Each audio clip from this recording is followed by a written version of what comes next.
The goal was win and get in.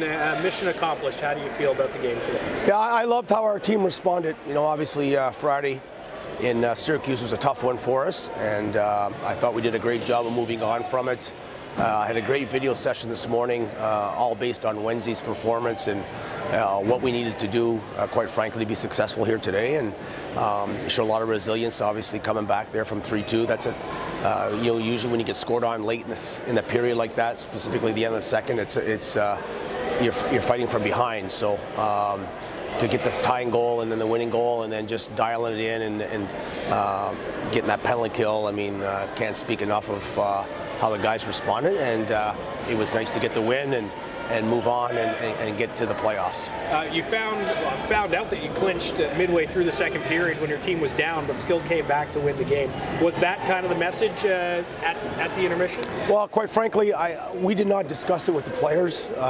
Belleville came down and whispered in my ear that Rochester had lost 2-0, so that was a sigh of relief because we were trailing at that point, but it was nice to know that we were definitely in, but we wanted to do it the right way, and we didn't talk about it at all. Quite frankly, after the game, we didn't talk about the Rochester loss today. We knew that if we got 2 points today, we were in, and we still think there's a chance for third place. So, a lot of things have to happen, and we most likely have to win Saturday's game as well.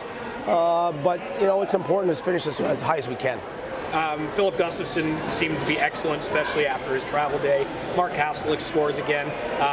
What does it mean to get those guys back and to have them be big-time impact makers? Well, those guys are a big part of our team. Goaltending's been it's been tough. We've had 7 starters, and you never know who you're going to be putting in the net. And the injury bug has obviously hit a number of our goaltenders, but to get Gus back was huge today. And Kastelic, 5 games in 7 nights. I thought he was a machine today. I thought he was excellent. Sabern as well.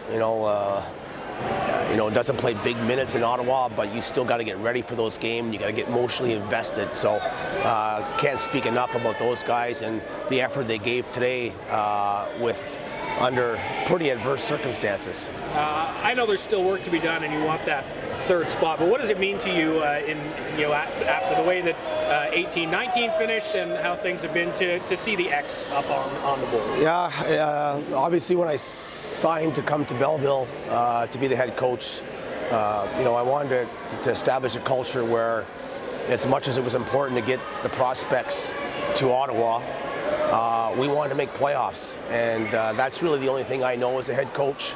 Or a coach in general in the American Hockey League, and maybe it's because I come from an organization that put a lot of pressure on winning.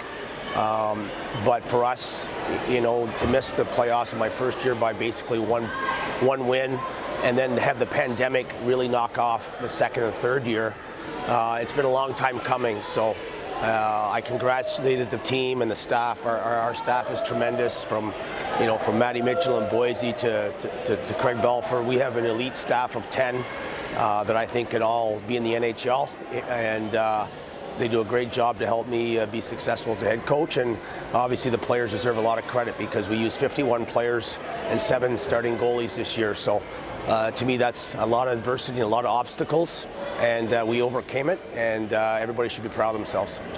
The fans that came down from Belleville today, they got a nice salute from the players at the end. What does that mean to you? Just you've lived in the community now for 5 years, and just kind of your thanks to the fans for coming down. Yeah, absolutely. That's old school hockey, and it's great to see that. I certainly have seen that in my Hershey days. When you'd go into Portland, Maine, and you'd have 2 buses pull in for 3 and 3 or whatever, and so it was great to see that tonight, and hopefully the community will continue to help us and succeed and support us, and hopefully we'll have a great crowd on Saturday. But it's always nice in the visiting building when you look up and you see a couple bus loads, and the players talked about it, after the national anthem. Guys, we knew where the Belleville fans were sitting.